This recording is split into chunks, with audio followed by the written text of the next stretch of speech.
Oke, bismillahirrahmanirrahim. Assalamualaikum warahmatullahi wabarakatuh.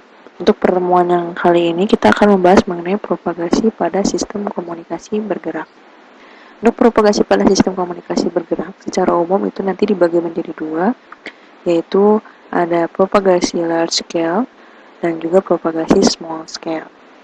Nah, untuk propagasi tujuannya adalah untuk mengetahui karakteristik dari propagasi atau perambatan sinyal pada sistem komunikasi bergerak. Nah, kenapa kita harus mengetahui karakteristiknya? Karena sebenarnya propagasi pada sistem komunikasi bergerak itu sulit untuk diprediksi secara akurat. Kenapa sulit diprediksi secara akurat? Karena itu dipengaruhi dengan kondisi geografi. Kondisi geografi itu berarti kita harus mempertimbangkan kondisi ketinggian, kemudian ada penghalang segala macam, pepohonan, kemudian ragam bentuk struktur bangunan, nah itu juga akan mempengaruhi. Perubahan cuaca, dia hujan atau tidak, itu juga akan mempengaruhi. Juga pergerakan mobile terminal. Maksudnya pergerakan mobile terminal adalah pergerakan si user. Jadi kalau kita bergerak, itu juga akan mempersulit prediksi si propagasinya. Sehingga karena alasan kesulitan tersebut, maka muncullah dua tipe propagasi, yaitu propagasi large scale dan propagasi small scale.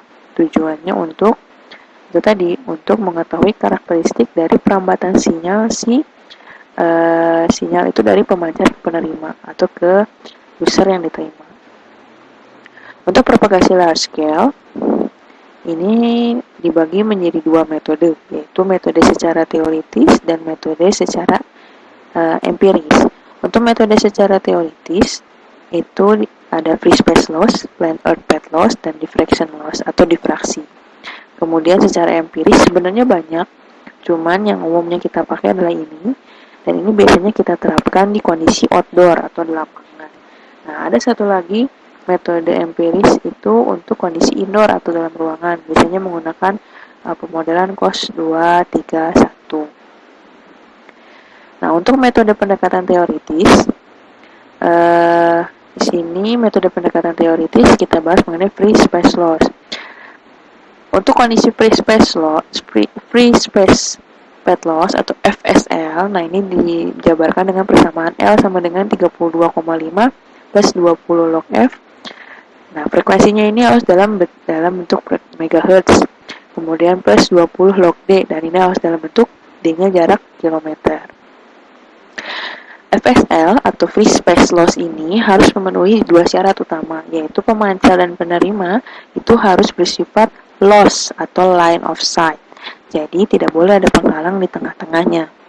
Kemudian antenanya yang dipakai juga adalah antena isotropis. Jadi perlu diperhatikan yang mempengaruhi perhitungan free space path loss itu sebenarnya hanya dua, frekuensi dan juga jarak. Jadi frekuensinya berubah, pasti path loss-nya juga akan berubah. Jaraknya makin mendekat atau menjauh juga akan mempengaruhi nilai path loss-nya. Nah, bagaimana dengan plain earth path loss? Nah, plain earth path loss ini adalah redaman yang diakibatkan oleh propagasi tapi dalam kondisi bumi dianggap datar. Jadi pertimbangannya buminya dianggap datar. Dan secara perhitungan path loss-nya ini hanya mempertimbangkan jarak D, di mana ini D-nya dalam meter, jadi nanti jangan sampai tertukar. Kalau di FSL ini D-nya dalam kilometer, kalau ini D-nya dalam meter. Nah, kemudian pertimbangan lagi tinggi antena pemancar atau HT dan juga tinggi antena penerima atau HR. Jadi frekuensi sama sekali tidak berpengaruh pada plain earth path loss. Kemudian selanjutnya ada diffraction loss atau difraksi. Nah, difraksi ini artinya apa? Difraksi adalah pembelokan arah propagasi sinyal. Nah, arah propagasi sinyal akibat. Jadi ada penghalang nih. Jadi kita ngirim sinyal nih dari pemancar ke penerima. Di tengah-tengahnya itu ada penghalang. Biasanya kalau ada penghalangan, biasanya logikanya itu nggak akan ada sinyal yang nyampe di penerima. Ternyata sinyalnya itu tetap nyampe karena dia merambat ke daerah di balik penghalang. Jadi tetap nyampe atau nembus. Nah, akibat dari ini, difraksi ini, lokasi di balik penghalang memungkinkan tetap bisa menerima sinyal walaupun dengan kondisi power yang berbeda. Nah, kondisi difraksi ini memunculkan kondisi yang disebut dengan area Fresnel zone. Nah, tadi kondisi difraksi ini digambarkan dengan seperti ini ya. Jadi ini area pemancar, ini antena penerima. Nah, tengah-tengahnya ini adalah ini sama ini itu adalah penghalang. Nah, ini penghalang.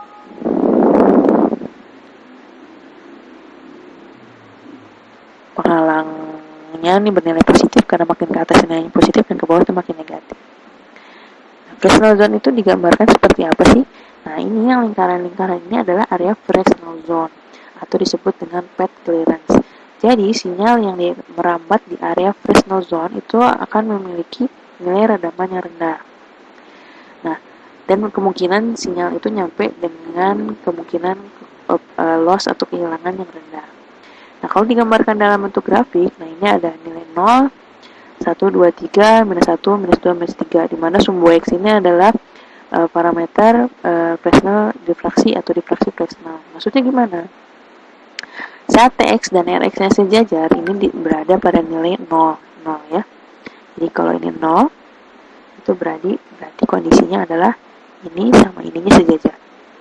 Makin tinggi sinyal itu merambat, jadi misalnya mau merambat di bagian atas nih.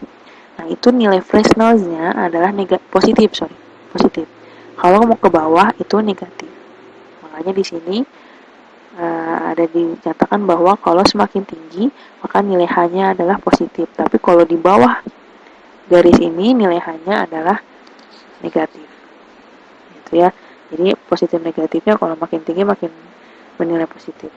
Nah, kalau dari grafik ini dapat dilihat bahwa area Fresnel untuk yang dimana Tx dan Rx-nya berada pada satu garis lurus atau pada kondisi loss saling berhadapan, itu memiliki nilai kemungkinan redaman itu sekitar minus 5. Makin positif angka area Fresnel-nya, maka makin kecil juga area redamannya. Kenapa? Karena kemungkinan penghalangnya semakin sedikit. Tuh. Semakin negatif angka Fresnel-nya, kemungkinan redamannya semakin besar. Kenapa? Karena akan semakin ada kemungkinan sinyal itu terdifraksi karena ada penghalang tadi ya. Jadi kan kalau kita kondisinya minus berarti makin pendek. Ya, ini makin pendek nih, makin ke bawah itu berarti makin pendek dan makin akan ketemu dengan difraksinya atau penghalangnya. Kalau kita sinyalnya merambat propagasinya makin tinggi, kemungkinan ketemu dengan penghalangnya itu semakin kecil. Jadi makanya redamannya juga semakin kecil. Selanjutnya adalah model empiris, pemodelan dengan metode empiris. Nah, untuk empiris ini sebenarnya teman-teman bisa baca banyak pemodelannya, tapi yang ingin saya bahas adalah mengenai Okumura dan juga Hatta. Okumura dan Hatta ini dua peneliti sebenarnya yang melakukan pengukuran daerah urban atau daerah perkotaan. Nah, Okumura ini melakukan penelitiannya untuk kondisi frekuensi 150 sampai 1900. Walaupun sekarang bisa diekstrapolasi sampai 3000 MHz karena menyesuaikan dengan kondisi yang sekarang. Kemudian jarak bisa dianalisisnya, jarak pancarnya bisa 1 sampai 100 km. Dan tinggi antena BTS-nya adalah 30 sampai 1000 meter. Persamaan model Okumura Hatta dituliskan dalam kondisi seperti ini, di mana loss-nya adalah LF. Nah, LF ini adalah free space loss. Free space loss itu yang mana? Free space loss tadi yang ini. Jadi kita tetap harus hitung free space loss-nya berapa. Nanti baru dimasukkan di sini. Kemudian gain dari antena pemancar dikurangi gain dari antena penerima juga gain dari area. Nah, di sini ada yang dinyatakan dengan AU atau redaman hasil pengukuran Okumura yang disajikan dalam bentuk grafik. Nah, AU ini adalah yang ini. Sumbu Y tapi yang paling luar ini. Nah, sumbu X ini adalah menyatakan frekuensi. Yang ini adalah jarak. Jadi misalkan kita mengukur frekuensi di 1800 sini. 1800 ini untuk jarak misalnya hanya 5 km. Nanti kita tarik garis ke sini. Berarti sekitar AU-nya adalah sekitar 27 lah ya. Nah, ini kalau tarik garis dari sini nanti ke sini. Nah, kira-kira segitu. Sekitar 27 atau 28. Itu untuk mengukur nilai AU-nya. AU tadi untuk ini ya. Hati-hati, AU yang terukur di sini adalah dalam bentuk dB. Jadi untuk membaca grafiknya itu kira-kira seperti ini. Nah, dari Okumura nanti akan dikembangkan menjadi Hatta. Makanya Hatta ini adalah model empiris pengembangan dari grafik Okumura dan valid untuk frekuensi 150 sampai 1500 MHz dan tentunya dengan bentuk persamaan. Lalu, nah di pemodelan kita lihat pemodelan Okumura ini. Nah, pemodelan Okumura ini ada faktor koreksi tipe daerah atau correction factor. Nah, di Okumura ini memang pengukurannya dilakukan daerah perkotaan atau urban area. Nah, walaupun di urban area ini nanti dibagi menjadi 3, ada open area, qual open area, atau suburban area.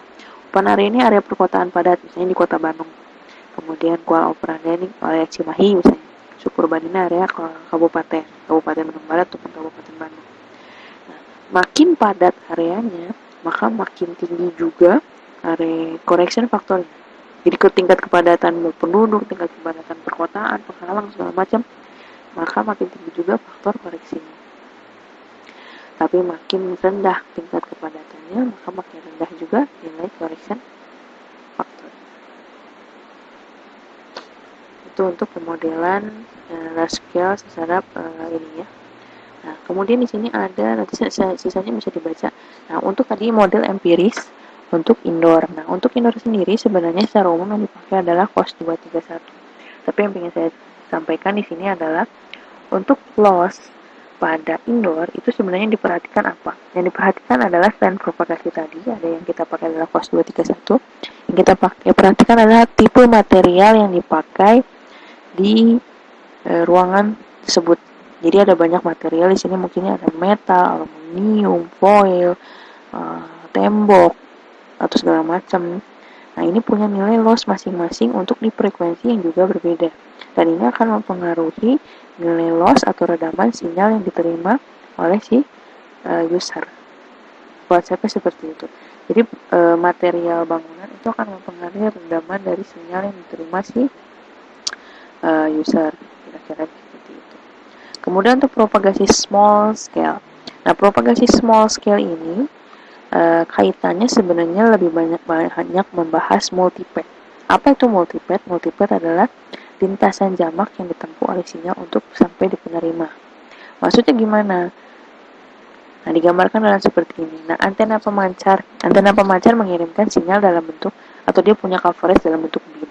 Beam itu kan sekumpulan banyak pad ya, banyak sinyal. Nah, seharusnya kalau memang dia banyak itu yang bagus itu adalah yang loss. Jadi nyampe dari pemancar penerima seperti ini. Tapi tentunya ada sinyal-sinyal atau coverage yang terpancar ke area yang lain. Ke area lain ini kebetulan dia kena penghalang yang lain, kira-kira gitu. Karena penghalang ini muncullah pantulan-pantulan ini. Tapi pantulan ini tetap diterima sama si user. Makanya kalau kita di handset atau di handphone teman-teman suka ada grafik sinyal elektron, itu kemungkinan karena memang level sinyal yang diterimanya beda-beda. Dalam kondisi loss atau ini line of sight nih, dari pemancar ke penerima, ini powernya tinggi karena tidak ada penghalang sama sekali dan dia bukan pantulan. Beda sama yang hasil dari pantulan, karena dia makin banyak mantulnya, makin lama nyampenya, maka makin delay waktunya, maka powernya pun makin rendah. Jadi kalau digambarkan dalam bentuk grafik, kira-kira seperti itu.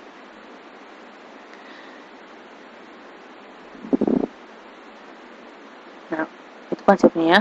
Nah, karena multipad tadi muncullah fading. Jadi fading itu adalah akibat efek yang ditimbulkan dari multipad. Nah, fading ini dibagi menjadi 2 kategori.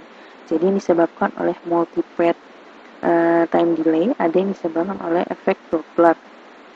Nah, untuk efek Doppler katanya teman-teman perlu flashback, Doppler itu kayak gimana sih? Nah, tipe small scale fading ini dibagi jadi 2, dibagi 4, yaitu ada flat fading, frekuensi selective fading, dan fast fading dan slow fading. Nah, bedanya apa? Bedanya kalau yang ini bandwidth sinyalnya itu lebih kecil dibanding dengan bandwidth kanalnya. Jadi nggak ada masalah karena kanalnya gede banget gitu, jadi sinyal yang masuk ya loss aja, maksudnya lancar aja, nggak ada masalah, nggak ada delay. Makanya dibilang flat fading, nggak ada masalah, lurus aja. Beda sama yang ini, bandwidth sinyalnya itu lebih besar daripada bandwidth kanalnya, sempit ibaratnya gitu. Maka akan ada yang dilakukan dengan frekuensi selective fading, akan dipilih beberapa frekuensi yang masuk duluan ke satu kanal. Jadi nggak langsung satu gablek masuk dalam satu kanal misalnya. Enggak, karena kenapa tadi? kanalnya itu atau salurannya itu bandwidthnya terbatas atau kecil, itu lebih kecil daripada bandwidth sinyalnya. Makanya mungkin dibagi menjadi beberapa bandwidth untuk bisa dikirim bertahap. Nah, kalau yang ini small scale fading berdasarkan Doppler. Nah, kalau penyebaran Dopplernya atau coherent time-nya itu lebih kecil daripada simbol period, itu disebut dengan phase fading. Kemudian kalau coherent time-nya itu lebih besar dari simbol period, itu disebut dengan slow fading. Nah, coherent time itu apa sih? Coherent time itu adalah jadi kayak waktu yang diperlukan untuk kalau simbol period itu pengirim simbol. Jadi setiap waktu pengiriman simbol itu, kayak ini misalnya ini ya kalian yang ini simbol periodnya berarti lebih besar daripada ini. Berarti pengiriman simbolnya itu cepat. Jadi pengiriman informasinya cepat, makanya disebut dengan phase fading. Nah, ini pengiriman simbolnya lama atau informasinya lama, makanya disebut dengan slow fading. Jadi maksud simbol period itu adalah pengiriman simbol-simbol atau informasi dari si informasi yang mau kita kirim. Coherent time itu adalah waktu yang dibutuhkan untuk sinkronisasi seperti itu. Gitu, makanya karena simbolnya ini banyak, jadi waktu periodenya lebar dan banyak, maka disebut dengan fast fading, beda dengan kondisi slow fading. Kira-kira itu. Mungkin itu yang bisa saya jelaskan. Untuk lebih detailnya, teman-teman bisa coba kerjakan latihan soal yang sudah saya share. Di situ ada beberapa soal yang untuk membantu teman-teman apakah sudah paham atau belum mengenai materi yang disampaikan. Tapi pada intinya, propagasi untuk sistem seluler itu intinya adalah membahas mengenai pet loss atau free space loss itu tadi. Kemudian teman-teman harus memahami mengenai pemodelan Okumura dan pemodelan Hatta, itu yang sering ketemu. Nah, kalau multipet ini adalah efek untuk skala kecilnya. Jadi tidak terlalu terasa karena dia juga skala kecil, tapi tetap bisa berpengaruh terhadap sinyal yang diterima.